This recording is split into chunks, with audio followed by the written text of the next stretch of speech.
until they are cold to the touch. A Denver-based conservation group is in Missoula to begin what it's calling its Road to Equal Ground campaign tour. The Equal Ground Coalition wants Congress to give as much status to protecting open lands as it does to oil drilling. Kevin Mackey reports. A half dozen young conservationists are traveling in a van all over the West. The Equal Ground campaign tour is gathering stories from conservationists. And our goal is to lend those folks a megaphone so that Washington can understand not only how important conservation is for recreation and quality of life in places like Montana, but also how important it is to our economy.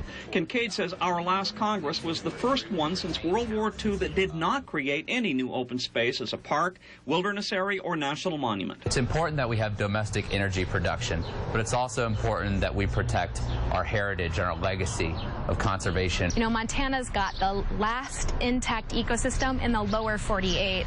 Sarah Cobbler says a broad spectrum of Montanans want to maintain that natural environment. I think it's a good idea. But almost every American depends on this: oil and gas.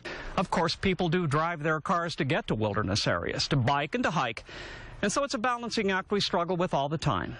If we don't start taking care of our natural resources a lot better, pretty soon they're all going to be gone.